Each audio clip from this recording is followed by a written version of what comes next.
is up, guys? John Faulkner here with Chris we are Weatherman. again. You know, it's like we do these every week or something. I know. It's like it just keeps coming around. It's It Groundhog Day. It's Friday. It is Friday. I thought it was Thursday. It's Friday. Oh wow. And it is Survival Dispatch Live. So That's right. All right.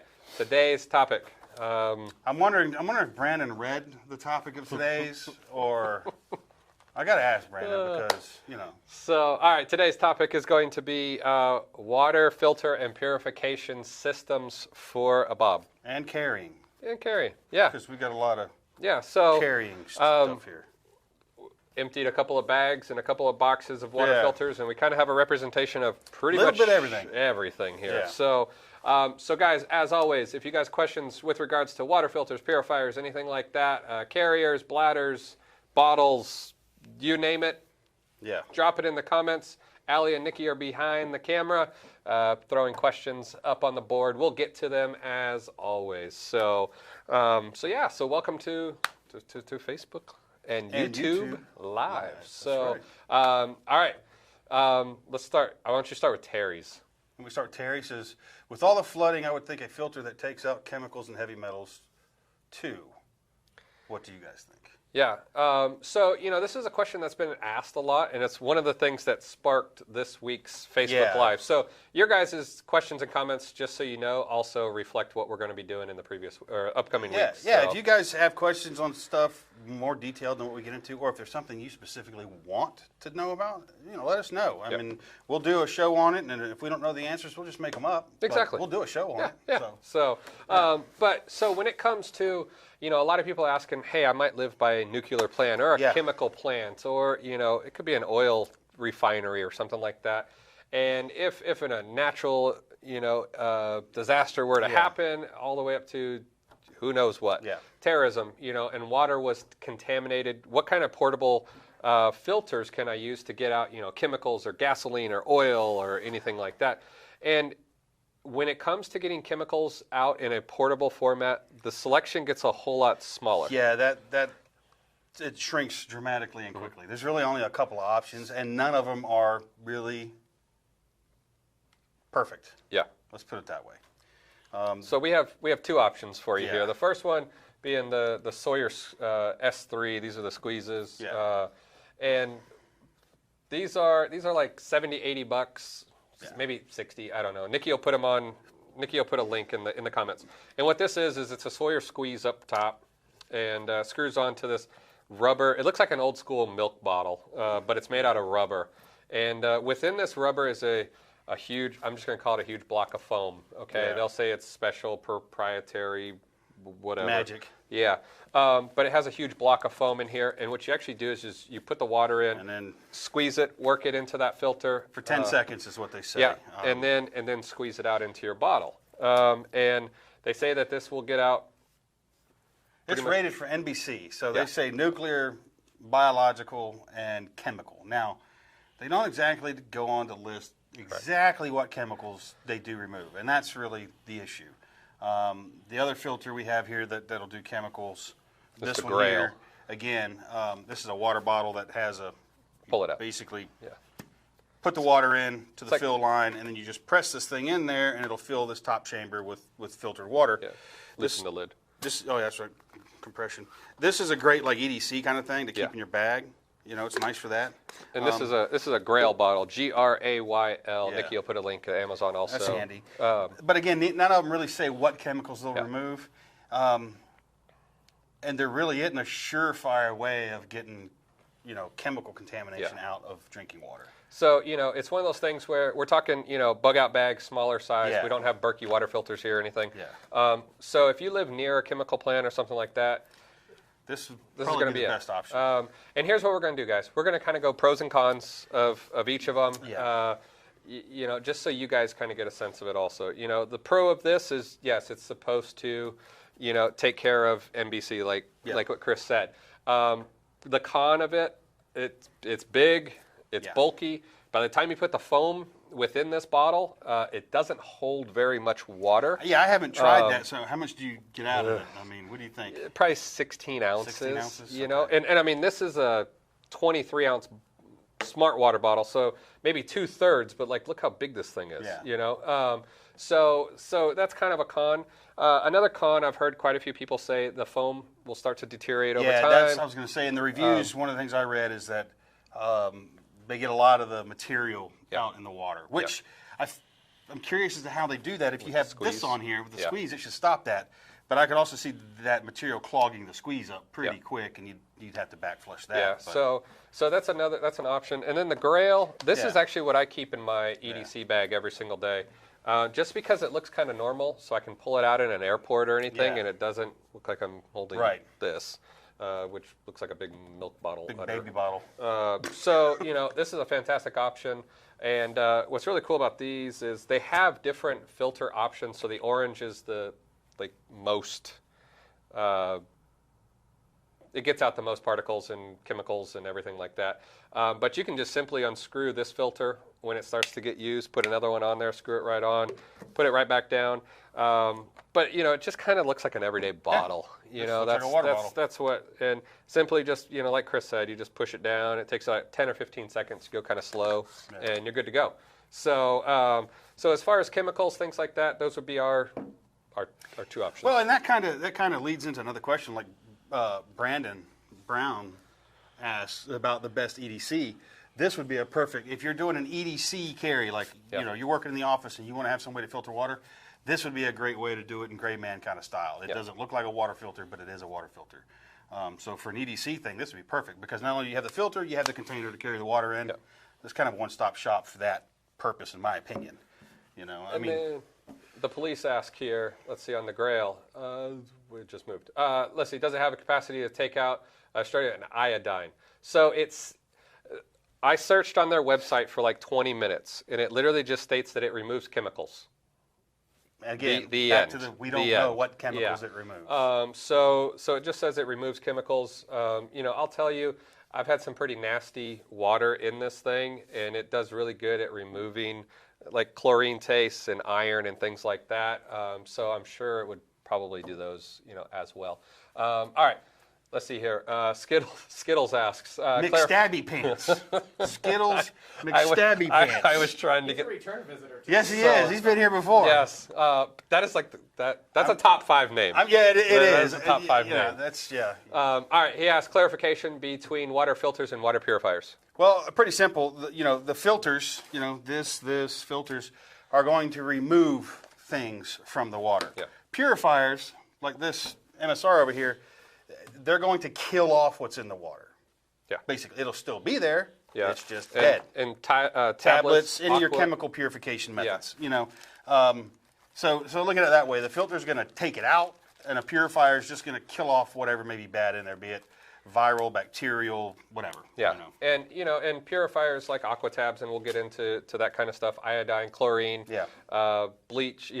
Things like that can be used as a purifier to kill the actual protozoans or whatever might be in there. Filters are going to filter them out, remove them from the water. So yes, Berkey does make a Go bottle. I have no experience with it. I haven't messed with it. I'm a big Berkey fan. I run their filters at my house, but I have the big Berkeys, and I don't do the water bottles per se. I like metal water bottles. I don't like plastic ones or rubber ones.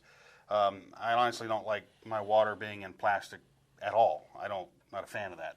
So. And TJ asked, going back to the Grail, Grail has a new flip top. Have I tried the flip top one yet? I haven't. The biggest reason why I haven't yet is I travel with this quite a bit in airports. So when I get past TSA, I'll fill it up, and I like a screw cap on instead of a flip top, just so I don't ever have to worry about it popping loose. Pressure changes in aircraft and whatever. And I'm carrying a liter of water in my in your backpack. And the floor. You can take the next one here. So this is Dar Gober says, in your opinion, what water bladder would you personally use? I'm thinking of getting one for each family member.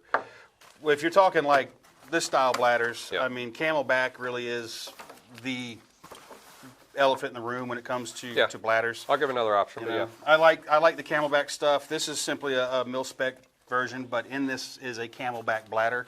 I have many Camelback bladders. I'm a fan of them. If you want, you can cut in a Sawyer Mini. We have one just laying here. That's right here. you can cut one of these into your line, and then you don't have to worry about having clean water in here. You can choose this. But I'm a fan of the Camelbacks myself. Just clean them every now and then. They make the kit with the scrubby brush and the dryer thing. I've never used that thing to hang my Camelback with. What? Never. I just open it up. The weird clothes hanger? Yeah, the weird thing. Yeah. I just hang it up by the cap and let it air dry, and it's fine. But make sure you get the little scrub brush that will go down the tubes, because that's very difficult to clean, and they do get funky. So you will want to be able to scrub that thing out. It's the only recommendation I'll make there, but I'm a Camelback fan. Yeah, Camelback. I'll give you another option here. This is a Geiger rig. This is a newer company, but they have some intriguing features built into their bags. This is actually 2 separate bags. So this is the top, which I always like these for what I'm going to say a survival situation.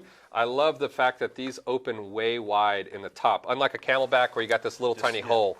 Camelbacks are quasi made to be filled from a hose, a spigot, things like that. They're made to have water poured into them. Not trying to scoop it up. Yeah, these can collect water, fold them over.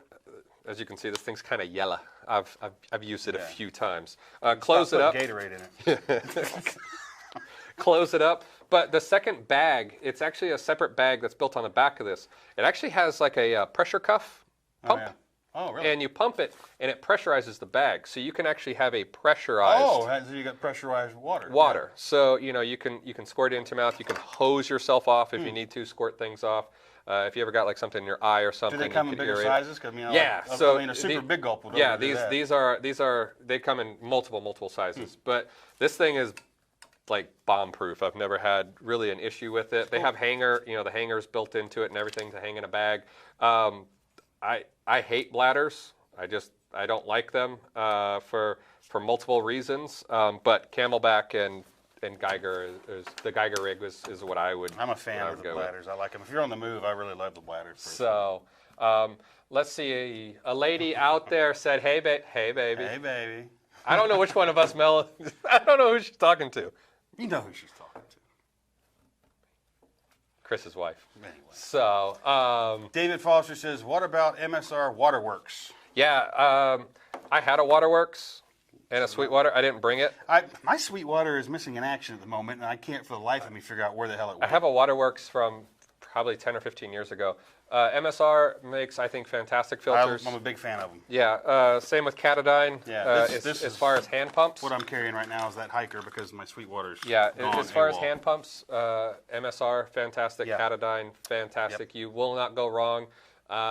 If you're talking long-term storage on any mechanical filters like this, make sure you get the O-ring. They sell like an accessory repair O-ring kit. Make sure you buy one of those and have it in there. When you use it, just kind of take it apart, let it dry. Don't let it get funky over a long time, and you should be good to go. You got the next one. UW Gear, that's my buddy John, and he says, I can just filter water through my beard. That's a pre-filter, John. It's a pre-filter. That's a Cheeto catcher. It ain't a pre-filter. Oh, good Lord. All right, Baby Big Bear. When scavenging after an SHTF situation, what would you look for to make a water filter? I mean, water filters are fairly specific, you know. I mean, if you're going to be making one, all you really need is a 5-gallon bucket, and then sand, charcoal, sand, charcoal, sand, charcoal. The grass, all that other carp. I don't do that personally because to me it's just a waste of space. I'd rather have sand and charcoal because that's really what filters water. Yeah.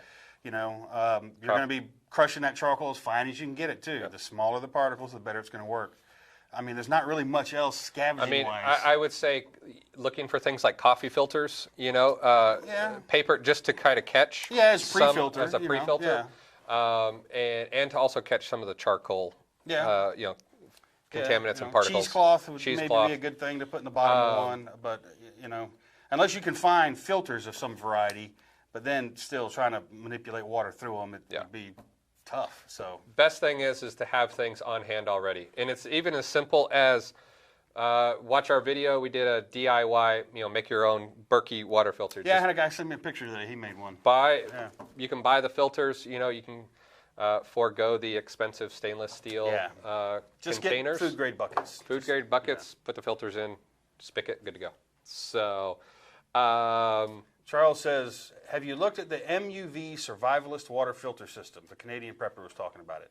Haven't heard of that one. No. We'll have to look it up. We'll look it up, and maybe we'll get one and do a review on it. Yeah. Nikki, note to self. MUV Survivalist water filter system. All right. This one's for you. Do you guys? Let's see here. You guys should do a live. Sorry, live. It was moving on the screen. I can read. Live about body armor, since you both have such vast knowledge of everything. We don't know everything. We just know everything else. Yeah. Deal. Yeah. We'll do a loadout. All right. Cool. In the next week or two, we will do a loadout, and we'll feature body armor and things like that on it. So, let's see here. Dean asks, John, when's the next time you're going to be going to Camden? Let's see here. And camping in your Tyvek tent. So it's a Dyneema tent, by the way. But Dean, both Chris and I will be up there for the alumni weekend, December 31st and 1st. So contact Tactical Response, and if you're there, we will see you there, Dean. So you can take Joe's question here.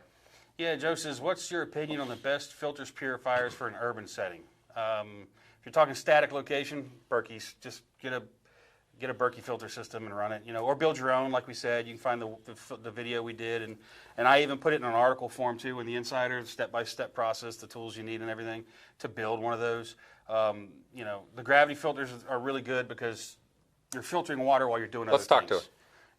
Yeah. So here's another one. This is a and we have tons of examples of different things here, so we'll kind of just go through them as. So here, this is kind of a two-man, so I'll hold. Yeah, this is another gravity filter. It's a little more complicated than the, say, a Berkey or something like that, and it just takes a minute to put together. But here's what I'll say as far as a bug out situation. If you are having to travel with your family, clean size, which one?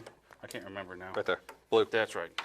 If you're traveling with your family, things like that, this is a fantastic option because it can hold large amounts of water. It can filter them very quickly. It can filter them even quasi while you move if you rig it up correctly. So and it lets you filter. Yeah, well, the big thing is being able to filter water while you're doing something else. Yeah. So what this consists of is two bags: a dirty bag, and they're labeled dirty bag, clean bag, and these are 4-liter bags. So what you're going to do is you're going to plug it in. So this little fitting goes into the dirty bag side, and then the cap side goes into the clean bag side. And then it has a filter in the middle. So you hang your dirty bag up, you hang your clean bag up, and gravity will simply filter your water for you while you're doing other things. Yeah. And then it has this little pinch valve thing on it that you can move down here. So you could actually unplug this from your clean bag. Yeah. And plug it right here. Well, yeah, unplug it from your filter. And then with the pinch valve, now you can actually have kind of like running water. If this is hanging up in the air, you could pinch this off. It makes a really cool reservoir when you're at camp. Yeah. You can hang this in a tree, and anybody that needs to fill up a smaller bottle, they can just walk up. Yeah, you're gonna make your mountain house for the evening. You can walk over and fill your cup from this real easy. So it's got a couple neat things to it. It's also pretty fast. This thing filters fast compared to pumps, especially. Yep. And you don't have to do all that work. Gravity's doing it for you. So. And what I like, kind of once again, it's that wide mouth opening. So I mean, I can scoop this thing, get 4 liters of water, and in a bug out situation where if you got to move fast, I can close this thing at the top and go hook it to your pack and run off and filter water. We're not sitting there pumping 4 liters of water. Yeah. You could scoop it up and run like the Dickens if you got to. But what you can also do is, if you find yourself in a larger group, you could scoop this water, filter it into the clean bag. So now you got 4 liters of clean water. Scoop this again, and then go. And now you got 8 liters of water you can run with. So this is the platypus. Yep. And I have the same exact one. Yeah. So that's, as far as a gravity goes, that's a good one there. There's Skittles again. Would love to see a live show on mental health in an SHTF situation. Alan Kay and I did a mental health video probably a year ago. Yeah. Man, we've been doing this. We've been doing this a while. So and Nikki, because he's amazing. One link at a time. He said 1 link at a time. I'm getting there. But we did a video, and I'll make sure it's posted there. Okay, are life straws good for go bags? See, every question we have the filter. This has been great. We're like 4 for 4 right now. Well, we missed one. Dang it. The MUV one. Yes. We didn't have that one. Okay. But he had to bring up some Canadian thing, eh? Life straws. Life straws kind of come in quite a few different forms. This is kind of the originator, the actual life straw. There's also like the Frontier straw, which is smaller. Small one. The Renova. I'm trying to think of all the other ones off the top of my head. They're all filter straws. They're all filter straws. So, cap on the top with kind of like if you ever played like a flute or, I don't know, a wind instrument, pop the cap at the bottom, and you're just going to suck the water through it. So that's the downside to this thing is it's not a container. It's not a container, and you're going to have to be at the water source to get this water. Now, if you have something like these, or even like this bag here, let's say you could fill this thing with dirty water, take off, and then do this. Yeah. But that's kind of cumbersome too. Yeah. You know, so they do have a purpose and have a use. Sure, they're not that expensive, and they're going to filter the water for you. But just think it out exactly what you want your system to do. So Chris has like a small size PSK, and you keep a Frontier in it. No, actually, I keep Sawyer. Sawyer I keep a Sawyer in it. Yeah. So that's something that is it's more portable. Yeah. So that's why it fits into that system. And for that purpose, it's a PSK. Yeah. I'd rather have some way to filter water. And in there too, I keep these Whirlpack bags, so it's kind of the same deal. Yeah. I could fill this up and run away with it, and then filter the water before I drink it through the straw. Now, I think where a lot of people go wrong is they never pair a life straw with a container. So therefore, the only way you have of holding water is your stomach. Yes. So it's not able to transport water, further than the water source itself. The other thing is they try to make these things look like really sexy and romantic on their website. Like you're just going to find this beautiful rock stream and you're going to get down. Yeah, there's a rock you can rest on. They obviously didn't film that commercial in Florida. Because usually it's nasty, dirty mud. Muck. Yeah, and that's what you're going to be putting your hands and knees in order to get within the 8 inches, 10 inches to fill this thing up and drink water. And again, in Florida, hopefully there's not an alligator laying below the surface of that water looking at you. So, I mean, that's where like the Sawyer squeezes come in nice because these bags, and even the platypus bags, they'll screw to those. So you can load up some dirty water. It's going to take you a little more time to get it filled through that neck, yes. But it will work. Or a water bottle even. Yeah, if you've got a water bottle, you can fill this thing up. Same thing. Yeah. And you can carry your water with you. So. Let's see here. All right. So I hope that answered your question. I'm not a life straw. We're going to go fan or not moving forward here. Okay. I'm not a huge fan of the life straw. I know their purpose and points. Yes. But something like the Be Free, which I think is fantastic by Katadyn, it's pretty much the same size, and I have a 1 liter bottle.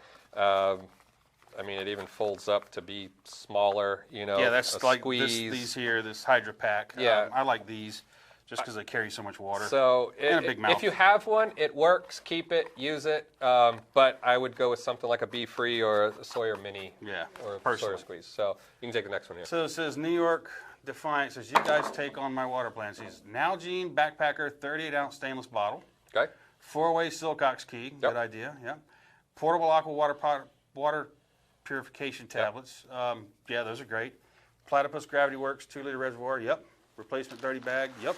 Yeah, you're pretty much covering all the bases. You got the Gravity Works. Yeah, I mean breaking this down, you got a stainless bottle, so you can boil water if need be. You got a 4-way, water key, so anything that with regards to a spigot or anything like that for urban is really, really good. Yep. Yeah, water purification tablets like Aqua Tabs, they're good backup. Yeah, and they're good down and dirty. Got to move right now. You can dump that in some nasty water and be able to drink it. Yeah, as long as you got a way of easily accessing, your stainless steel bottle. I don't like bladders, like I said earlier. I carry smart water bottles. They last for forever. People think they're going to get destroyed. They last for forever. And they're easy to get to. I can keep it in my shoulder strap. I can keep them in my back pocket. Doesn't matter. And they're easy to get to. So, I mean, as long as you got something that you can easily get to, as far as your Platypus Gravity Works, I'd make sure you have like a carabiner clip on it. So if you got to fill it up just for extra water, you can clip it onto the back of your backpack. Yeah, that's cool that he has the replacement or an extra dirty bag because, in theory, he could fill both of those things up at one time. Yep. And then run off and filter. Yeah, but I mean, even if, it says New York, but even if you were in the desert, I mean, that's 38, that's 6-7 liters of water. That's a good, a lot of water. It's a lot of water. So that's a great kit. So All right, Anthony asks, how about the Sweetwater filter? Both fans. I'm Love a huge fan of it. I like the Sweetwater in particular because the filters are encased. Yeah. You know, a lot of them you just get a ceramic replacement. Those things are fragile. It's really hard to carry a spare filter in a backpack when it's just ceramic. But Sweetwater's being that kind of a sealed unit, they don't crack, and you can carry extras. I'm a big fan of them. I just wish I knew where the hell mine went. So. All right, Grail list chemicals they remove as chlorine, benzene, and chloroform. So Chloroform. there you go. Does rag smell like chloroform? You know? Chloroform? I mean, that's an odd one. Chlorine and benzene, I get those. Yeah. Chloroform. So there you go. Thank you, Brian. Yep. All right, let's see here. Sean Henderson says, do you recommend against a shed garage full of store-bought water gallon, 5-gallon jugs? Absolutely yes. Recommend against that. The reason being that what is it, HDPE? Yeah. What leaks? Yeah, they're going to break down. Those milk jugs, they're strong and durable for what they are. They're a short-term container, not meant for long-term storage. You know, so think about that. If you take a milk jug and you leave it outside for really any amount of time, you know, a couple of weeks, and say you come back to that thing, it's going to be brittle as hell. It's going to fall apart. That plastic will degrade over time, even if it's sitting in a dark storage area. They will break down. And what will happen is you'll have cases of water stacked up in gallon jugs, and you'll come in one day and the bottom's going to be leaking because the weight has made those go first, and they'll work their way up. If you're going to store water, and I put that in an article in the next Insider that's coming out, actually, I talked about that very thing. Transfer it to 2-liter bottles. They will last longer. They'll last really indefinitely if you store them out of the sun. And if you don't use 2-liter bottles, there's a zillion ways to get them. But that plastic is designed for longer-term storage of an acidic product even. So it'll last way longer with water. But those 2.5-gallon jugs, those gallon milk jugs, that HDPE, will break down, will fall apart, and you'll regret having the storage of water in it. All right, let's see here. Torrent asks, when are survival dispatch classes going to start? It's something that's in the works. Yeah, that takes a little bit of planning. It's something that's in the works. It's an evolution that we're getting to with survival dispatch. Yeah. And, you know, weekly Facebook Lives are another evolution of what we're going. In addition to the Insider, 3-4 YouTube videos that we put up every single week. Yeah. So it's constant. But, you know, we have such a great group of guys that work, you know, in and with around survival dispatch, and they're fantastic instructors too. You know, like Matt Tate and Joel Graves over at American Survival Co. Go check them out if you're interested in classes. Alan Kay, Charlie Hogwood, Nick Meacher, all these guys that have joined, you know, with survival dispatch and have such an eclectic mix of talents. Around eclectic mix of characters too. Yeah, but, eclectic mix of characters. Yeah. So, but and in case he's watching, Alan Kay, in case you're watching, happy birthday, big boy. Yes. So 37 never looked so good. That's right. 37. So, do you want to take the top one? Yeah. So Neil Brusino's asking, what do you guys think about the stock market situation? It's the stock market. It's a damn roller coaster. But in the long run, I'm going to say recession 2020. That's my prediction. Late 2020, we're going to see a recession. It was a big correction, 800 points the other day, you know, and of course that scares the hell out of everybody. And what cracked me up was my local news was making a big deal about the inverted yield curve. Have you heard that term yet? As you know, everybody's talking about it now. They're acting like that just happened. That's when the benchmark rate on a 10-year T-bill is lower than the benchmark rate on a 3-month T-bill, and that's supposed to be, sign of the apocalypse. And they're talking about it like it just occurred. It occurred weeks ago. Zero Hedge had an article on it weeks ago when the yield curve really inverted. So this isn't something new, and if you hear people talking about it right now, it's been going on, guys. It's not a new thing. But again, my prediction is recession will be entering it in late 2020 is my guess. It's coming. Yeah. So it's definitely coming, though. And this China thing and all this garbage isn't helping, but it's on its way. Yeah, I mean, the world has become, with regards to the stock market, the world has become, every time a camel trips over an oil pipe, you know, the stock market is affected. It's very volatile. It's very sensitive towards anything that happens. Anything, ups and downs of China. Yeah. affect the stock market in America hugely. Yeah, now, and there's other things to look at too. I know everybody sees the stock market because that's the easy big thing to look at, but if you look at consumer credit, right now consumer credit is an all-time high. People are carrying the most debt they've ever carried, and defaults are now starting to match that number. They're getting extremely high as well. So when you see people borrowing lots of money to buy stuff, in some cases they're using credit to buy things they have to have, but then they're defaulting on those bills, that's a real sign of what's going on. So look a little deeper than just the stock market, but there's all kinds of stuff out there. If you guys don't read Zero Hedge, you should read Zero Hedge. That's a website you should check every single day because they have a lot of market stuff on there, and it's kind of dumbed down where you can really understand what the hell's happening. Anyway. All right, let's see here. Loca from California. I'm just going to add California. I know it doesn't say that, but you found an old bomb shelter and an old mine in Nevada, California. They have bags of water from the 60s and 70s. Would you still be able to drink it, or should it be filtered?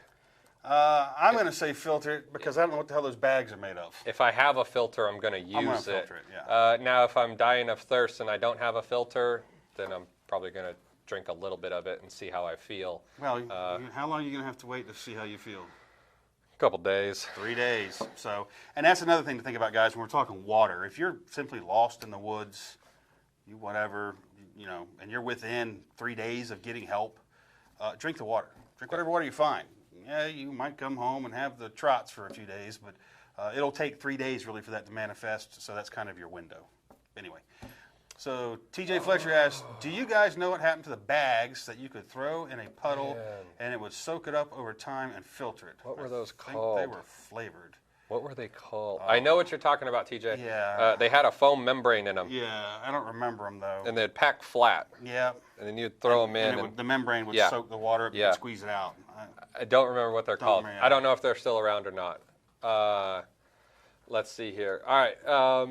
Once you reach the volume recommended limits for filters, how good are they? Depends on the filter. I mean, really, if it's pushing water, it's still working. Like my Berkeys, every now and then, and it's months between, I have to disassemble those, take the filters out, and I take like a Scotch-Brite pad, and I scrub them. We have really hard water at my house, so it gets a lot of iron buildup on it and calcium. And I scrub them with Scotch-Brite, put them back in service, and they go right back to filtering like new. These things here, you'll notice eventually it'll get harder to pull water through it, and that's when you really start noticing your filter's going and you should get a new one. But if water's moving through it, it's still filtering it. So, pretty much my go-to current system is one or two of these Katadyn B-Frees, which is a very tough bag that I haven't broken one or ripped one yet, and it has a filter on it that screws into the top. And then I carry 2 or 3 smart water bottles.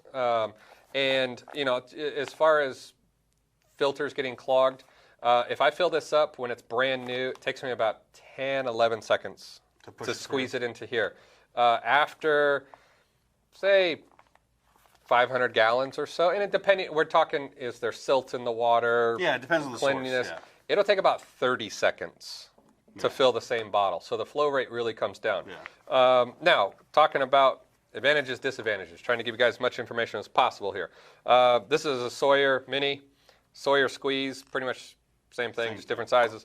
Now, one of the things that I like about the Katadyn B-Free, the entire 360 degrees of the filter is exposed. So, with a Sawyer, all of the dirty water is getting pushed through this little hole. That's why they always tell you to back flush them. Because, if you got a lot of dirt, grits, sediment, things like that, it's going through a very fine, small hole. Where with the B-Free, it's pretty much completely open. And I don't think it clogs as much. That's what I like. What's that one rated at size-wise? Is that a 0.01? 0.01. Is it? Yeah. Really? Okay. Yeah. So that's why I've kind of gravitated towards these. Now, these don't have as long of a lifespan as the Sawyers. Yeah. So it's kind of a trade-off price-wise, volume of water-wise, but I've really gravitated towards the B-Free. But that's one of the things that a lot of people, I think, misrepresent is just the amount of, force. And that's why they say with the Sawyers, almost every time you use it, try to back flush it. Now, I will give you another tip. If you take like a smart water bottle or any water bottle, if you take the cap off of it, a Sawyer comes with a syringe.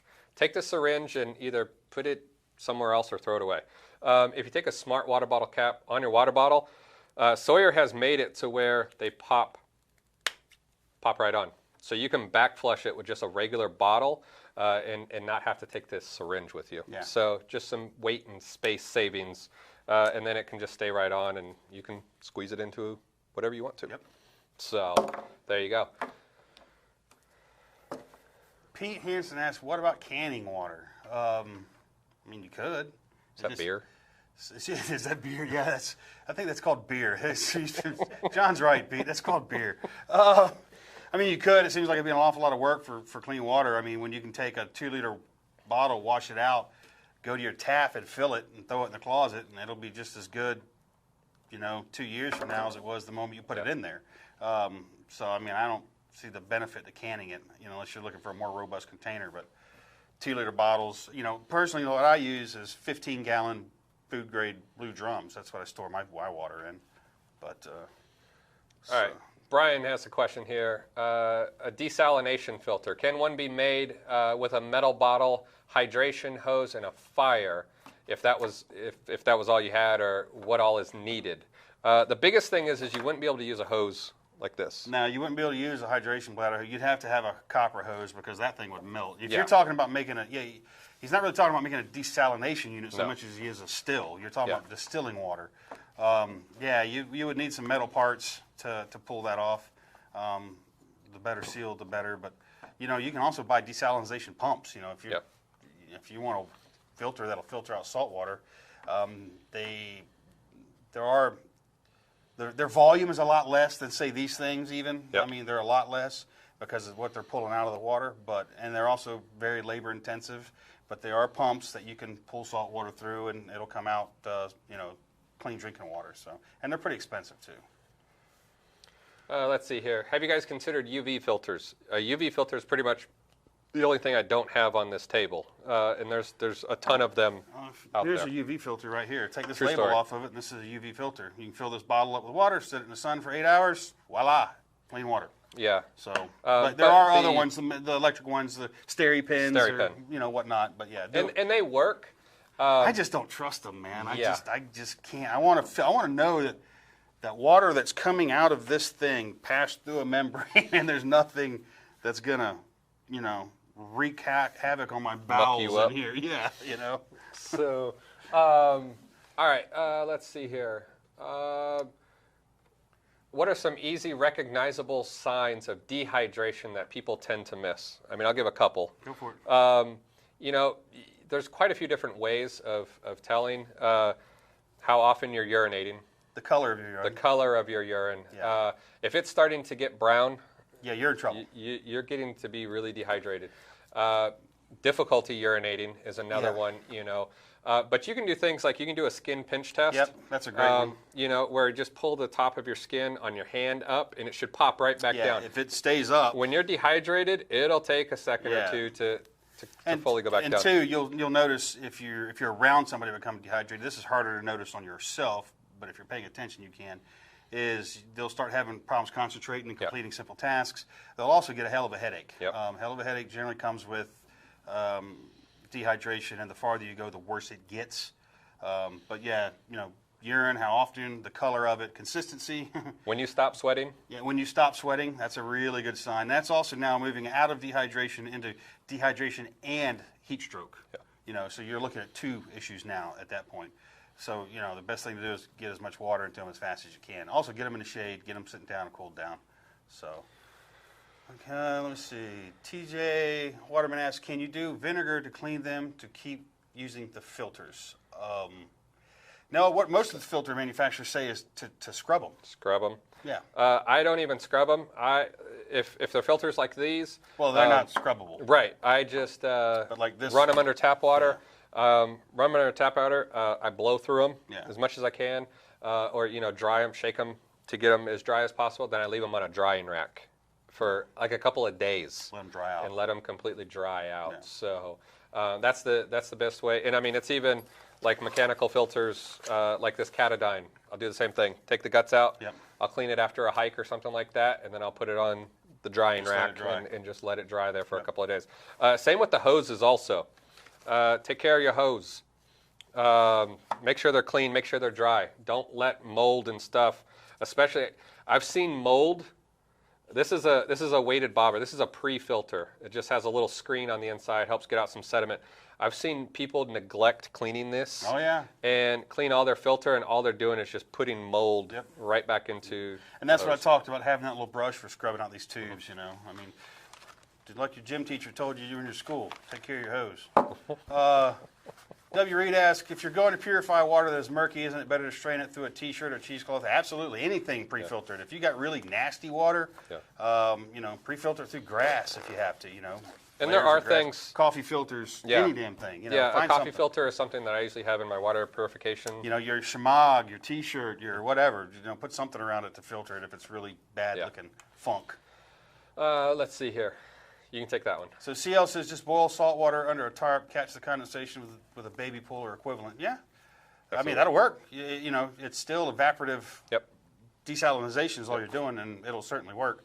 But that's a sedentary, long-term thing, you know. And it takes a long time to get a little amount of water. It takes a hell of a long time to get a little amount of water, way long. So, Titan Survival says, do y'all prefer carrying the stainless steel bottles or having a lightweight option like the smart water bottles? Well, John likes the smart water bottles. I like the stainless steel bottles. I like the option of being able to boil in that container should I need to, because I've been in that position where that's what I had to do, and I like multi-use things. Now, there's a case to be made for these, for sure. So, I will tell you, I carry, it'll either be a stainless pot or a titanium pot, but I always have a pot in my bag. So if I was to the point of boiling water, it's going in my pot, and then I'd pour it into a bottle. The reason why I like bottles, they are disposable. You know, if I was to drop it, lose it, it falls out of my bag, anything like that, it's a plastic bottle. You know, so, but I like a stainless steel bottle. I think one of the misconceptions is I'm going to boil water in my stainless steel bottle. It's going to be about 30 minutes to an hour before you can drink that water. Just water, cooling down. Any water that you boil, you're going to have that problem. But if you pour it into a plastic bottle, they usually tend to cool quite a bit faster. Yeah. I like carrying a stainless steel bottle. I carry a Vargo titanium water bottle in my backpack when I travel.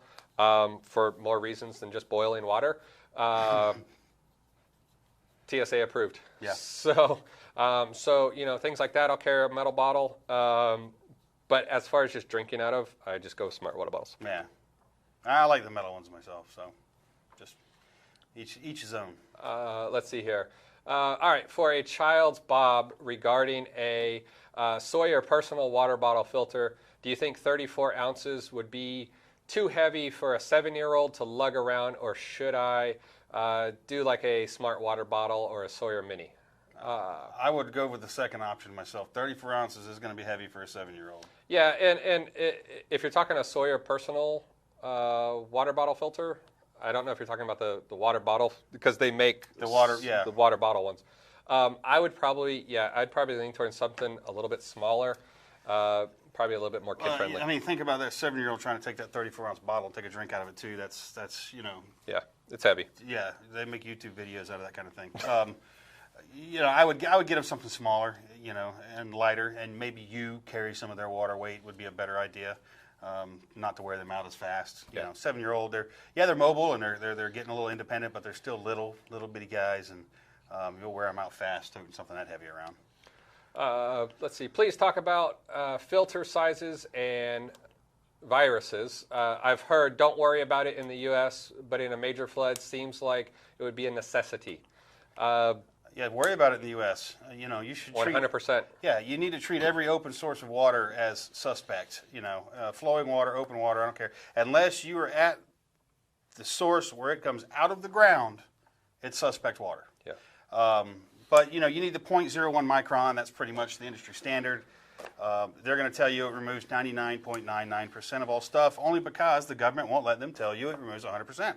And it gives them a fallback in litigation. Deniability. Yeah. So, but 0.01 micron is pretty much the industry standard. Everything laying up here, with the exception of this, after even this thing because of the squeeze, is in that category. So any of these will get that job done. And here's one thing I'll say. I am part of a group that does hurricane relief for buildings and structures and things like that. I've been to Katrina. I went to Dallas when a hurricane went through there about 5 or so years ago. One of the jobs we had while we were there was when the tide comes in, coffins come up. Yep. If you've never heard of that, it's a true thing. We spent 2 entire days doing nothing but loading the back of semi-trailers with coffins and bodies. So what was in that water has now gone into that town, and that's what's in the water source. Yeah. So, and then Hurricane Katrina, you wouldn't believe the amount of dead animals that were everywhere. So things like that, you know, as far as preparations are concerned with water, definitely a need. Yeah, and treat all water as suspect. And we want to give a double thumbs up to the over 200 people watching right now. You guys are awesome.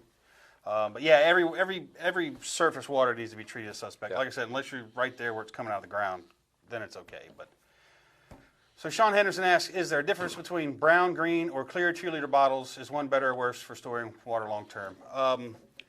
Here's the thing with water: if you're storing your water in, say, a closet, doesn't matter what color bottle you use. Use the clear ones; they're great. If you're storing them outside, or not outside, but in the house, let's just say where they're exposed to light, the darker the bottle, the better, because it will deter algae growth. Algae's not going to kill you. You can still drink that water. Filter it first, maybe, but that's the difference. So something that doesn't allow light really to get through will prevent the algae growth for long-term storage. But if it's in a dark closet, that kind of thing, or in a, you know, like a Rubbermaid black tote, it'll be fine. Clear bottles work just great. So yeah. And Scott asks, what's the best way to store water in a car for a long commute? So, Scott, what I like to do is I'll go get a case of just Zephyr Hills, whatever water you want. I like small bottles for quite a few different reasons. Number one, you throw something in your trunk and you forgot that the water was there, and you puncture a bottle, it's 12 or 20 ounces of water instead of a gallon water leaking in your car. Or while you're driving and things are moving back and forwards in your trunk, you rupture a small water bottle. It's also handier to be able to hand somebody a small water, say, here's a bottle of water. Absolutely. And not be giving them such a huge portion of your storage. And it's one of those things where if we were in a, you know, we want to use like SHTF situations. But, you know, I used to have to travel from where I lived to, it was like 100 miles on I-75, and had a huge chemical truck flipped over on a bridge, and I sat dead on the interstate for 8 hours. Oh. I had left work at 5 o'clock. I thought I'd be home by 7, and I got home roughly around 4 o'clock in the morning. But it was one of those things where we literally sat there, did not move for 7 hours, and I just went around to like the 2 or 3 cars next to me, and I was like, would you like a bottle of water? Because, I mean, these people had nothing. We couldn't get off the interstate. Yeah. Where we were, they were doing construction, so there were concrete barriers. Couldn't even turn around. Couldn't turn around, couldn't cross, couldn't go back. So we sat there. And it was one of those things where, you know, I was able to just, here's a 20-ounce bottle of water, here, thank you. And people were like, one lady was crying, just crying, you know, and it'd be so much harder to have like a gallon jug and like, you got a cup, you got a cup, you know, you got, you know. I do the same thing. I take the smaller water bottles like that. I keep them in the bed of my truck, but I take a milk crate and I fill a milk crate with it. For what you're talking about. Anybody who's seen the bed of my truck understands why I would want to protect those water bottles, because it's just full of stuff. But they're in a crate. Something bangs inside them. It's not busting them open. But I do the same thing, the small water bottles. And again, as long as they're out of the light, that water's going to last forever. And I use them. If we're out in the woods, whatever, I'll drink. And you know, and every month or so, I pretty much just go through them and refill it. Yeah. So. We go to the beach. I'll generally take the water that's in my truck, throw it in the cooler, and then I refill that when you know, later. So I hope that one helped there. If you're in a situation where you have and can use a bucket, what do you think of using? What is that? A flocculant. Before filtering. You're talking to two I don't know. people that don't know what the hell a flocculant is. Chemistry wasn't my strong suit in school. I mean, I know some chemistry, but it's not applicable to that. No. It's a different kind of chemistry. Yeah. 05 generic, come back and tell us what a flocculant is. I'm guessing it's something that's going to coagulate debris, maybe? Taking a wild shot here. I don't know. I'm just guessing. Make stuff stick together so you can see it. All right. Works for me. Find out if I'm right or not. Works for me. And then Diane Robbins asking, have you tried the Survivor Filter Pro? I haven't. Have you Diane, tried it? I have not. It's one of those things. I try not to speak ill of companies. There are so many people that can make a water filter out there, period. I try to stick to the bigger brands. Sawyer, Katadyn, Camelback, MSR, companies like that, because they have Platypus. They have literally on this table. You can go from an $80, $100 pump to a $10 filter, and all stay in those. Hey, it's a clarifying. See, they're writing it on there right now. Yes, Chris, what you said. Dang it! He hates it when I'm right. It happens so often, it doesn't bother me that much. It does happen so often. But to answer your question, I haven't tried the Survival Filter Pro. Everybody can put claims on their website. Yeah. I just know that I've been in the backwoods, backcountry, and I can trust my water to Sawyer and Katadyn. And those are the same. I'm the same way. I stick with those brands. And back then to the flocculant question, I don't know what the benefit of doing that would be unless you're pre-filtering it through something and you want to try to get some of the stuff out. I don't know how safe the flocculant is to consume. Personally, I'd want to just filter my water and not deal with adding another chemical to it. Yeah. Earl's asking, how about runoff from farm fields? Will the filter catch the chemicals? I wouldn't drink that except under extreme dire duress circumstances. Pesticides and things like that. Well, I mean, if you're talking farm fields, you're probably talking, glyphosate, and that stuff is now completely encircled our planet. It's actually in our DNA. It is so bad for you. I wouldn't drink any kind of a runoff from a farm field. Like I said, unless I was dying, if it's that or fall over, I'm going to drink it. But this thing supposedly would remove some of that, but I don't know about pesticides and glyphosate and everything else. I would really try to avoid that. Since I'm sitting here drinking a Red Bull, I'll answer the next question here. What needs to happen? Adam wants to know what needs to happen to make urine safe to drink in an SHTF situation, because I'm going to have to urinate here in just a minute. Distill it. I wouldn't drink urine. There's really no reason to. Because think about this. When this comes up is there's no water to drink. I'm dehydrating.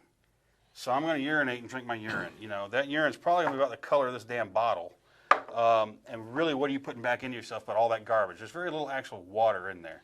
If you're going to do that, dig yourself a pit, make a solar still, pee into that. It's going to be slow. It's going to take forever. But it's going to be a hell of a lot better for you than drinking the condensed urine that you're actually passing, which would be awful for you. Yeah. Is Pool Shock good to use to treat 250-gallon storage totes? Yeah, you can use the powder stuff. Just make sure you get the one without all the algicides in it. Yep. That's not good to drink.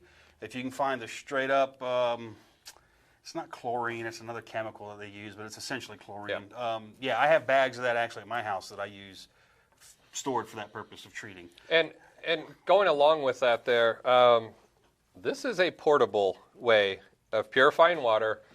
This is an MSR MyOx, and what the MyOx does is it actually takes, these have been around, I have literally had this for over 20 years, so it's not like it's brand new technology in any way. But this takes regular rock salt. I mean, table salt can be used also. Regular rock salt, put it in the lid here. Can table salt really be used? Because anytime it just breaks down sooner.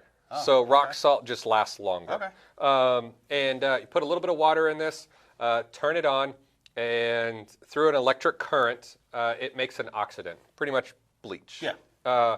And then that can be poured into a bottle that has water. Water. Ooh, it's been a long day, long week. You can pour this into a bottle that has water, and it will kill all the bacteria and stuff that might be in that bottle. And I've had this for a long time. And it's one of those things that I used to take this with me when I traveled overseas, just because it was small, lightweight, and I knew no matter what, the batteries last like for forever on it.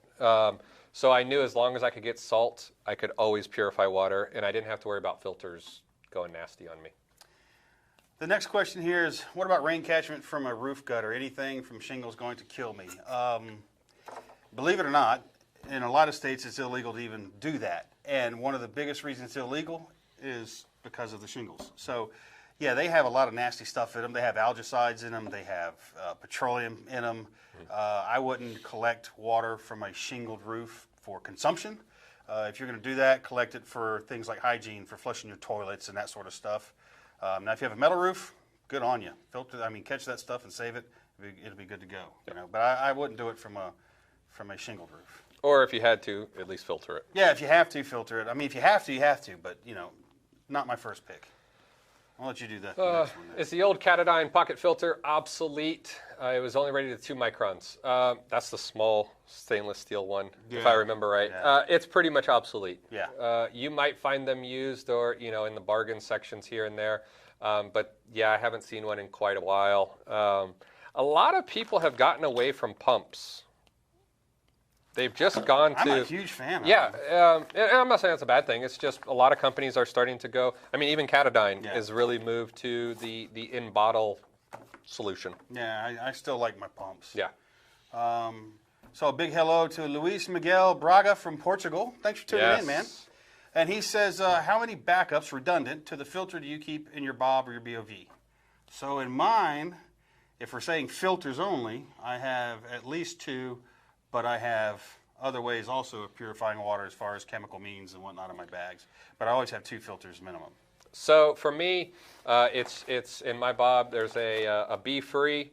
I have yet to kill one of these things through hikes of the Appalachian Trail and things like that. I have yet to kill one of these things. But then I back that up for redundancy with purification tabs, just because they're lighter weight. That's it. I carry a Hiker Pro, and then I have a Sawyer as well in my bag, and then I have the chemical alternatives, and I can boil water. So technically, I have 3. I can boil water too. Yeah. So, all right. So that's one for you. Where can we find the MyOx that you're looking for? Been looking for years. Okay, eBay. I believe REI actually still sells these. They're now green. I think they're like OD green now. But you can still find these. When you drop it in the woods. Yeah, absolutely. That's nice, but you know, MSR, and like I said, I had this in the 90s. But they're still out there. eBay. And I don't know. Nikki can look and see if REI or somebody. If you can find it, Nikki will post it there for you, Michael. And Gover, that answers your question. That's called the MSR MyOx. So.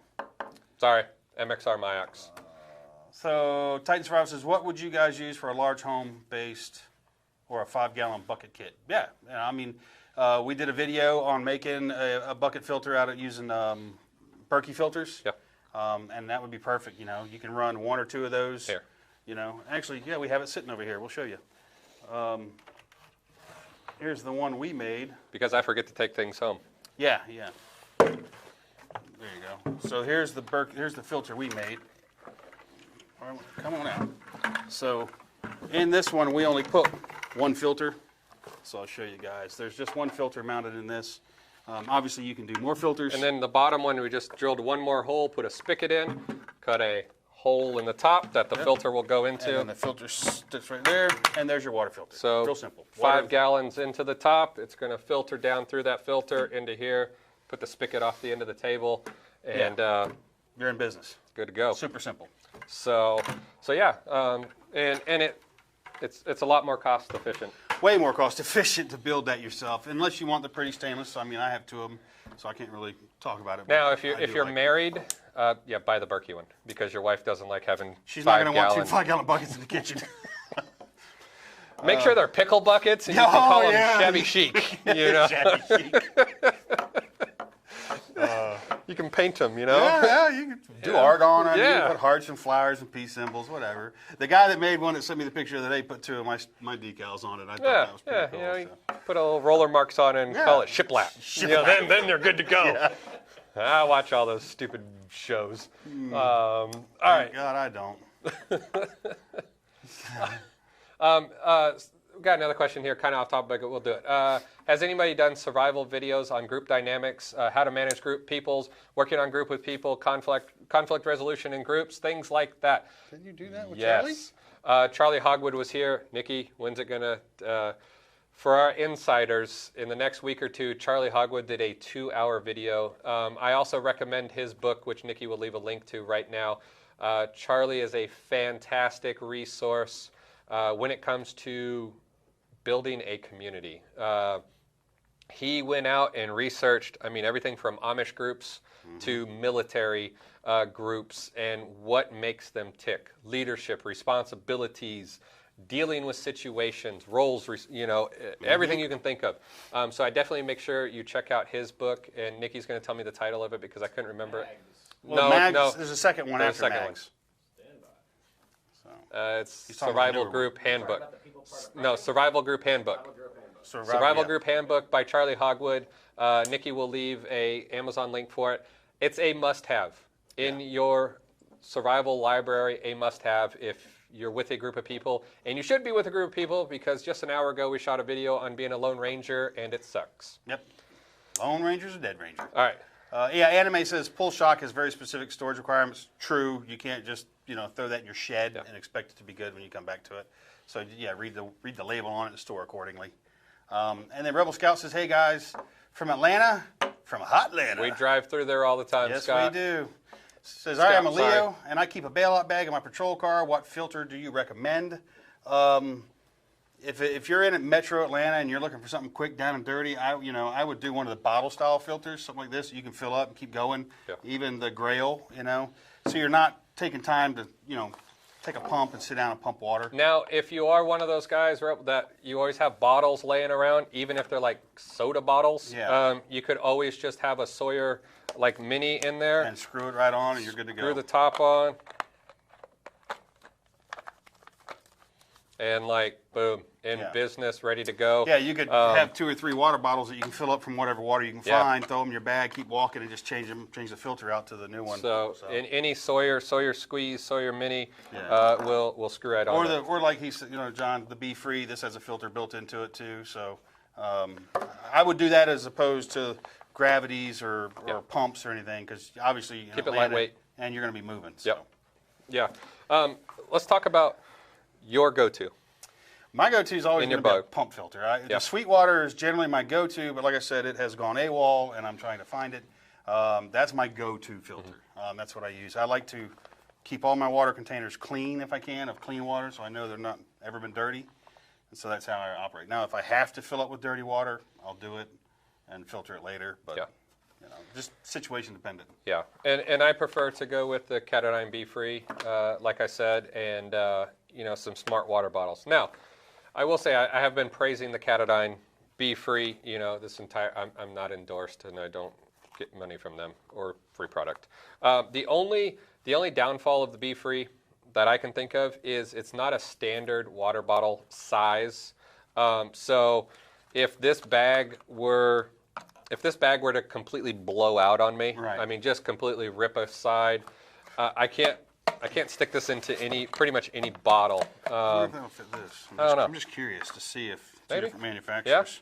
Yeah. Right on there. So yeah. So there you go. So this is a Hydro Pack.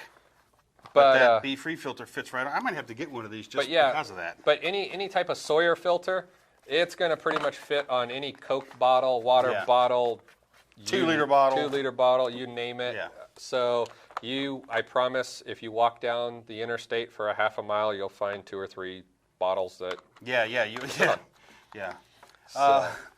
It says, if you were in an area under a boil water advisory, would you trust a Berkey to produce drinking water? Absolutely. I'll pour ditch water into a Berkey and drink it, as long as I know it's not chemically contaminated. Nikki was under a boil water. For 2 weeks. For 2 weeks. Yep. And you ran the Berkey? Yep. And then you're still here. Yep. There we go. Still alive. Yeah, we got a 2-week. He glows a little bit now. In the dark. It's kind of cute, really. Yeah. I got a twitch. But yeah, so Nikki literally was in a boil water notice advisory for 2 weeks, used his Berkey, and him and his kids and his wife are A-okay. I simply avoid being connected to domestic water supply. I don't like municipal water. I prefer to live out where I have to have a well, and I never have to worry about that boil water thing. So. Next question. Brian Dunn asks, what's the maximum amount of water you should drink when you camel up during a hike? I'm going to leave that to you, hiker guy. I have my own idea, but...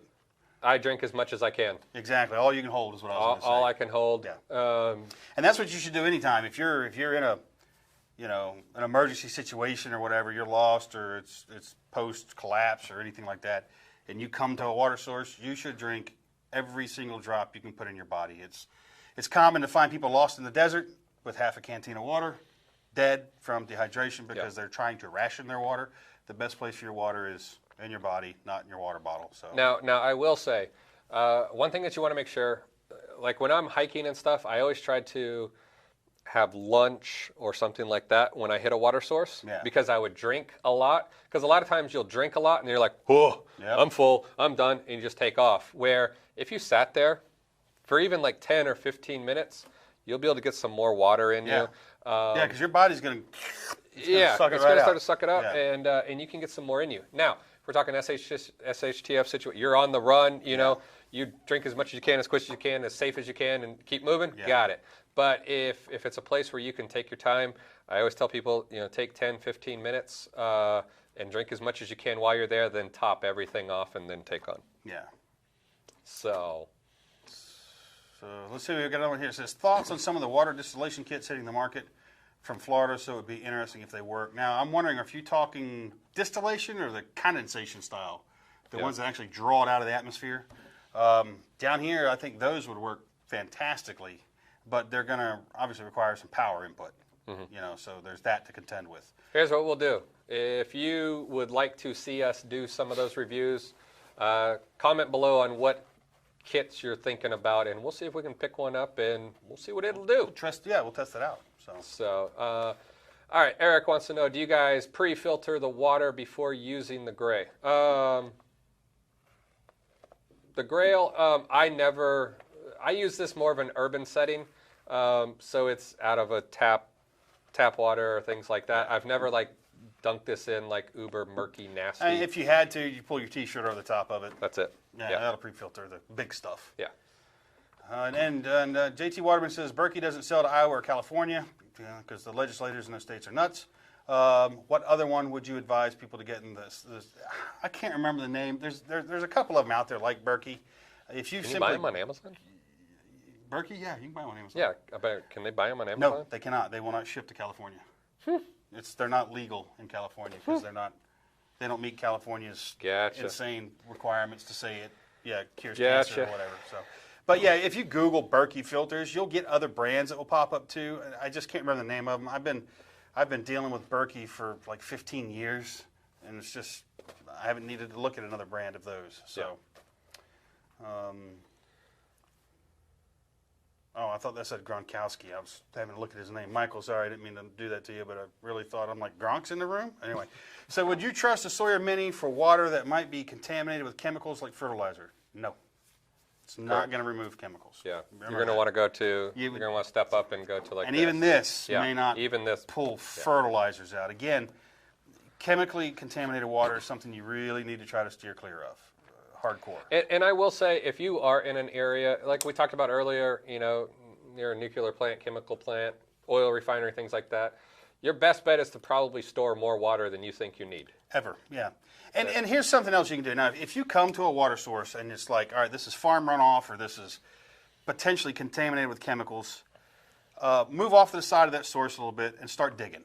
Dig a hole, dig down below the water table for that level, and wait. Let that water percolate in. That will give you a better chance of getting some water that's not chemically contaminated, or at least it will remove a lot of the contaminant.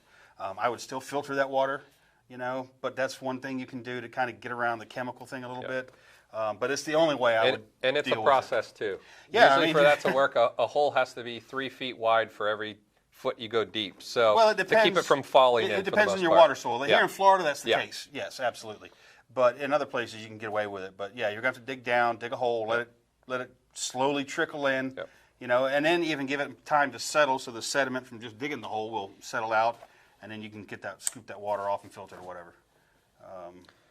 All right. Do filters continue to be less effective if you use it and then put it away? No. No. As long as you take care of them and clean them and store them properly. I've never ever pulled like my Sweetwater or a hiker out and had it not function. Now, what I will do, I should say this, I will usually use purified water to clean my filters when I'm at home. Go get a gallon jug if you need to, or if you have like what are the water filter? Berkey? No, well, you can use your Berkey, but the regular water pitchers that you have at your house. Yeah. If you have hard water, like Chris does, hard water with calcium and things like that, you don't want to flush them under your sink water and let that calcium start to harden. It will reduce the rate of flow and stuff like that over time. So you want to use clean water when you distilled water. Distilled would be the best, but purified water will help also. Yeah. So, all right, what's your water story that you tell people? Just the. Well, the biggest one for me is when I was on a loan, and they stuck me on the spot of ground. They stuck me on, and they say every place has the same advantages, or not the exact same advantages. And my spot they put me on was beside a really nice river that had such huge tidal influx that the water was never fresh coming out of the river. It was always brackish, and so I was reduced to rain catchment was the only way I could get water. I never found a spring or anything like that. And but fortunately, it was Vancouver, and it rained like hell all the time, and so I had plenty of clean water to drink. But yeah, that was one. And water's like a lot of things in life. You don't really miss it until you don't have it, and then you really do miss it. So the first day I was out there, I didn't have anything to drink because it wasn't exactly raining, and I wasn't collecting water yet. Still trying to find it. But yeah, when you start getting dehydrated and it starts wearing on you, that gets rough. Yeah, I was on the PCT trail, and you have a map, and they pretty much just say water hole. It doesn't really tell you what kind of water hole it's going to be. It just says you're going to find water here. It had been in a drought season. Ooh. I got there. I was out of water. I got there, and it was literally a little tiny spring that was about a drop every other second or so. Oh. So I stayed there for the night, and I collected about 10 ounces, about half of a water bottle. That was all I had, and it was about 30 miles to the next water source. And I knew going back was 25, 30 miles of no water. It sucked, So I mean that was probably one of the worst.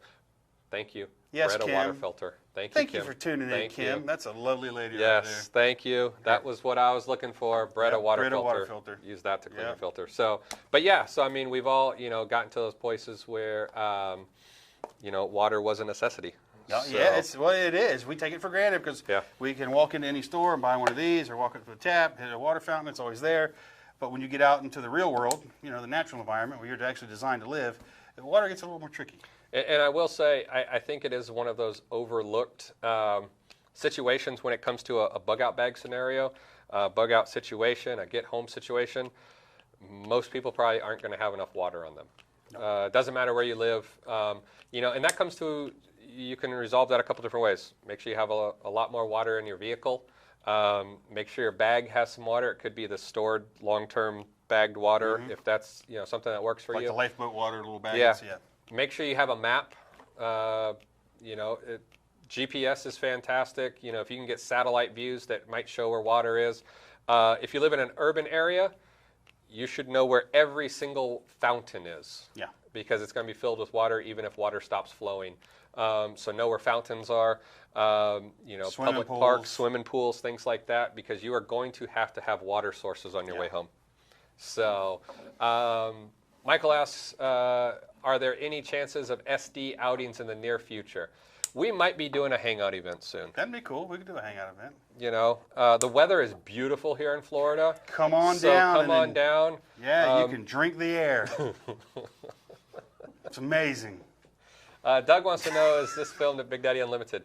Yes, Survival Dispatch and Big Daddy Unlimited are two companies that I run and operate out of the same building. So rent's cheap. We like it that way. So, but yeah, we have a huge multi-purpose studio that we're filming in. You guys would be surprised at the level of operation, the machine that's behind this thing. I mean, it's just you see us two. But Doug, if you're an Unlimited member, thank you. If you guys are not an Unlimited, Big Daddy Unlimited member, check it out. It's 99 cents for your first 30 days, and it saves you a ton of money on firearms, backpacking gear, pretty much everything you see on the table you'll be able to get. Flashlights. Knives. I mean, they got it all. They got it all. So, let's see. Using the screw-on Brita filters at the sink. Those are great. I like those. Especially for city water. If you're in municipal water, that's fantastic. Make sure you watch the light. The light will tell you when to change the filter. Yep. Change the filter. Change the filter. Pretty much all you got to do. And it says, Brian asks, can you touch on adding flavorings and electrolytes? Electrolytes, that's something I think everybody kind of misses. You know, I was a heavy industrial electrician for many, many years, and down in multiple places around the job, they would have the little packs of electrolyte tablets, and it was like the safety guys would be walking around handing them out.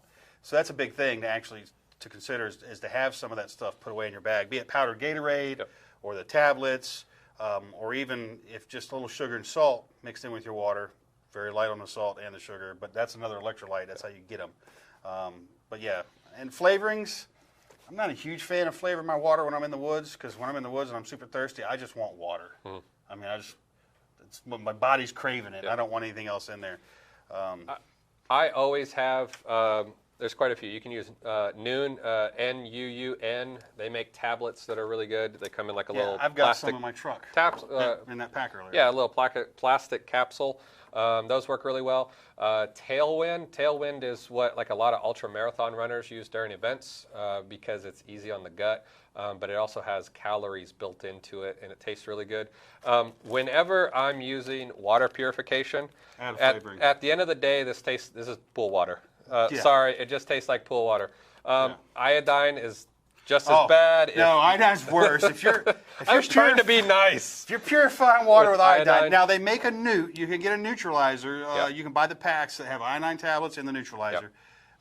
Those are great to neutralize the iodine taste. Me, I can drink it if I have to, and I don't think about it. But like my kids, would they have drank iodine purified? No, hell no, they wouldn't do that. So the newt's good, or pour it full of a powdered Gatorade or whatever. So if you're going the powder or the purified tablets route, always make sure you have some flavoring to put into it. It'll make it a whole lot easier. Because the last thing you want is to hate the taste of water and not drink it. Yeah. So, but I like having electrolytes here in Florida. We sweat like crazy all the time. And it's summer pretty much anywhere. I really don't care where you live. During the summer months, you freaking need electrolytes. Pedialyte is also a fantastic way of getting electrolytes into you also.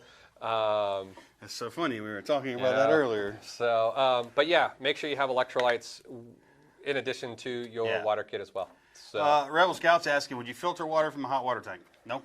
It's domestic water. It went in good. It's the same water that you brush your teeth with. So, and it's a great holding tank. It's a great holding tank. Yeah, the only thing that most people don't do that everyone should do, which I need to do right now is to flush your hot water tank. Sediment will build up in the bottom of them. There's a faucet down there at the bottom for a reason. Hook a hose to it, run it outside, and drain the tank and let it push until it's clear water coming out. If it's like mine, when you go to do that, you'll open that valve and nothing will come out because there's sediment built up past it. But again, we have hard water. But I take the air compressor and stick it in the hose and give it a blast of air.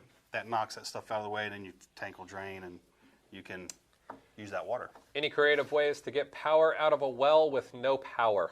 You mean to get water out of water? Water, sorry. Hey, it's late in the day. Yeah, it is. You'd have to pull your pump, but there's Cumberland Country Store, and who's the other one that's like the Buffalo? Amish stuff? No, like the Amish stuff, like Cumberland, and there's another one. I can't think of the name of them, but if you look them up, look up Cumberland General Store. I'm sorry, and then there's another company that's just like them that sells the same stuff. They make it's called a bucket, but it's a little bit smaller than 4 inches in diameter, and they're about that long. And they're designed to drop down a well, and they've got a foot valve in them so that when they hit, they'll open, the thing will sink, and then you can pull it up. But depending on the depth of your well, that could be a real issue. Yeah. Like my buddy in Wyoming, his well's 1,200 feet deep. My well is probably, I know for a fact I'll hit water at 40 feet. Mm-hmm. Yeah, I was going to say 60, 70 feet. Yeah, so, it depends. But that's one way. The other way is to put in like a Buffalo manual pump. That's what I was gonna say. Or get a solar jack pump and put on it. You could even go to 12-volt route. Yeah, you could. But it's going to take. You can get a 12-volt pump that'll do it, but you can't get like a 12-volt, say, RV water pump and think you're going to pull water 40, 50, 60 feet. It's just not going to happen. Yeah. So you need to get something down there to do that. TJ says, do you guys prefer Pedialyte over Gatorade? So I'm not a huge Gatorade fan. It's too sweet. Too sweet for me. I like Tailwind. I like Noon. Pedialyte is just fine also. Yeah, Lehman's. Thank you. Thank you, Rogue. That was Lehman's is the other one I was thinking of. Let's see. Sterling Towers asks, that's for you. Hey, John, it's off topic, but you guys should, it's moving, sorry. You guys should really do a review on the Leatherman Signal topographic. It's totally up your alley. I haven't seen that yet. What is it? The Signal is a new Leatherman tool. It's kind of geared more towards outdoor survival. It has a ferro rod built into it. Nikki, just order one. There you go. Order 2 of them, Nikki. Done. Sterling will order one, and we'll do a review on it. So 3 of them. There's 3 of them. There's 3 of us here. oh my goodness. Okay. Natural filters. Yeah, what about natural filter by sand, rock, small sticks, charcoal from environment, and boil the water? If you construct a sand, the small sticks, I wouldn't do that. Sand, finely ground charcoal, sand, finely ground charcoal, sand, finely ground charcoal, sand. What the hell what's that on there, Nikki? I don't know. That's Allie. That's Allie? We can't read that. Yeah. That's some foreign stuff. But I wouldn't bother with the sticks and the rocks. Sand and charcoal, that's what a water filter is. Do that in several layers and grind the charcoal as fine as you can, and it's going to work for you. And you don't even need to boil that either afterwards. You don't need to boil that. So I would put a layer of cheesecloth or something at the bottom just to keep your actual filter medium from going through. Okay. Can you make something like what you were talking about to drop into the well out of a PVC pipe? Yeah, you probably could. A PVC pipe, a cap, and put a foot valve, because you can buy those too. You might have to weight it, maybe. I don't know. With some rocks or something. It's just something, or a piece of metal down there to help drive it into the water to get that foot valve to open. But that would probably work. But again, you got to consider the depth of your well and that. And if you put, say, a 3-inch pipe down a 4-inch pipe, and it's that long, I don't know how many gallons of water that is. But you're going to be pulling up a couple, 3 gallons of water at a time probably, and that's going to wear on you real quick. Yeah. But it is a way to get down there and do it. But again, remember, to do that, you're going to have to pull your pump first. So all that pipe and the pump's got to come out before you can do that. So. Yeah. What about bathtub bags for shelter-in-place situations? Absolutely. Bobs? Yeah, the water bob. Water bob. Yeah, absolutely. Yeah, I have one. I have one in my kit. And I have a small box. Maybe we'll do a video on it where it's kind of all that stuff. If a natural disaster is coming, if we have a hurricane coming in, I'll pull the box out and it's got flashlights and batteries, and the water bob is in there. Works out really well because my kid likes to jump on it. It's like a water bed for him. you tell you, back in my day, we used to sleep on those. It was a whole bed. But yeah, it fills up. It's pretty much just a big plastic liner bag that goes into your bathtub. It uses that as the structure, and then you just hook it up to the spout of the tub and fill it up, and you got 70, 80 gallons of water. So yeah, fantastic. All right, it is almost 4:30. Hour and a half. We're going to start wrapping this up. We're going to take just a couple more questions. What are you up to? I'm working on books, man. I know I'm working on books. I'm trying. That's what I'm doing. That and I'm trying to get this TV show thing going. That's a lot of work too. So, if you guys are looking, you angry American fans out there, if you're not an angry American fan, shame on you. That's right. Shame on you. Go check out his book series. You can check it on Amazon, or you can go to Angry, spell it. A-N-G-E-R-Y, American. So Nikki's going to type angry spelt out, and don't call Nikki stupid because he doesn't know how to spell angry. It's spelled right. It's spelled angary. Angary. But check out angryamerican.tv. Chris has some limited edition collector's boxes that it puts all 10 of his books in there. Super cool. He signs them and just makes an awesome piece to put in your library. Looks super cool. Yeah, it's a really cool looking box. So if you're interested, looking for a gift for somebody, be sure to check it out. And if you looked in the store and books are out of stock, books are back in stock. So place those orders. And you can get anything signed, autographed, yeah, I've been back there signing books all day. So anyways, that's that. So any thoughts, suggestions on making your own activated charcoal? The term activated charcoal has always confused me because it's just charcoal. It's not deactivated? It's just charcoal. Yeah, you can make your own charcoal at home. There's videos on YouTube about how to do it. There are some specific ways you can do it if you want to create large amounts of it. Or you can get a good fire going in the fire pit, and when you got nice coals there, just shovel dirt over it and let it go out, and then filter out the charcoal, and you got charcoal. It's not that hard. Will fish tank charcoal work as a filter medium? Yeah, more than likely. Mm-hmm. That's a little big to me. If I'm gonna use charcoal for a filter medium for a water filter, I almost want it like powder. Mm-hmm. I want it as fine as I can get it, you know. Like fine ground coffee. Yeah, exactly. About that coarseness. So, all right. Well, guys, that is going to wrap it up. If you guys got any other questions or comments with regards to water filters and purification and things like that, feel free to leave them below. We'll definitely be around the next couple of days, and we will answer those. We love each and every one of you guys. We thank you guys for watching. If you're not already a member, be sure to check out the Survival Dispatch Insider. This month was all on prepping on a budget. So this is a 80-page monthly PDF that we put together. There's 0 ads in it. We have 17 different authors that write articles on just one topic. And what we use this for is a survival resource library. It's fantastic entertainment, awesome pictures of everything.